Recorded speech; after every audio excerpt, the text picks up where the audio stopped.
summer job. I make mini bikes for gangsters.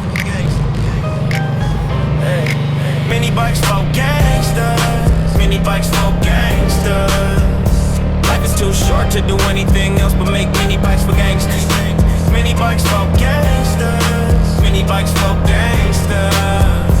Life is too short to do anything else but make mini bikes for gangsters. Mini bikes for gangsters. Mini bikes for gangsters. Mini bikes for gangsters. Life is too short to do anything else but make mini bikes for gangsters. Mini bikes for gangsters. Mini bikes for gangsters. When I was younger, I would sit and wonder, what's the purpose of it all? Before they stick you under, it's to have some fun here and just do what you love. All of a sudden, I realized the same time that I hit puberty, everything changed when I learned about mini bikes, and they were beautiful to me. Yeah. Give me some metal and I can turn it into gold if I really put my heart in it.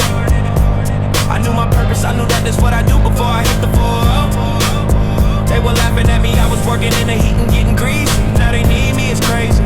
They want the bikes that are custom. They want the bikes